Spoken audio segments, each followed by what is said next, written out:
Kenya Main Airport. Balik operasyon na ho matapos ang labor strike sa paliparan. Balita mula kay Jackie Resho. Jackie.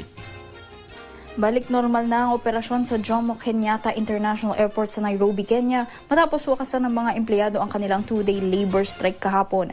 Ayon sa Kenya Civil Aviation Authority, agad magbabalik sa kanilang trabaho ang mga kawani kasunod ng anilay matagumpay na pagpupulong kasama ang otoridad at mga opisyal ng airport.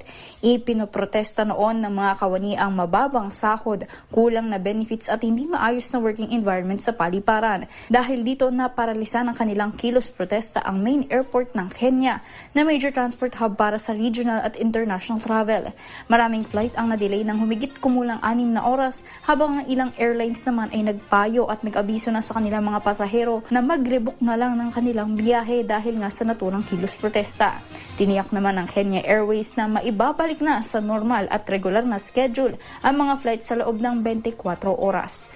At yan ang balita mula sa ibayong dagat. Ito si Jackie Resho ng DZRH, una sa Pilipinas, una sa Pilipino.